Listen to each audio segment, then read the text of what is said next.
কার্যালয় পরিদর্শন করলেন এবং একই সাথে আইন শৃঙ্খলা কমিটির মিটিং দিলেন এবং একই সাথে তিনি সদর এবং পৌর আওয়ামী লীগের কার্যালয় পরিদর্শন করেছেন।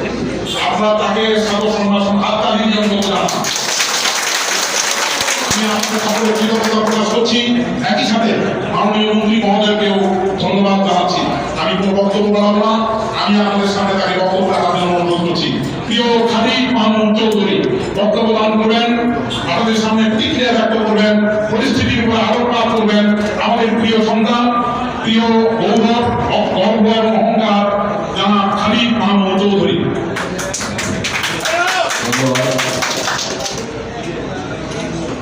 আসলে আমাদের সবচেয়ে গর্ব এবং অহংকারের জায়গা হচ্ছে আমরা যে জায়গায় বসে আছি আপনাদের সভাপতি।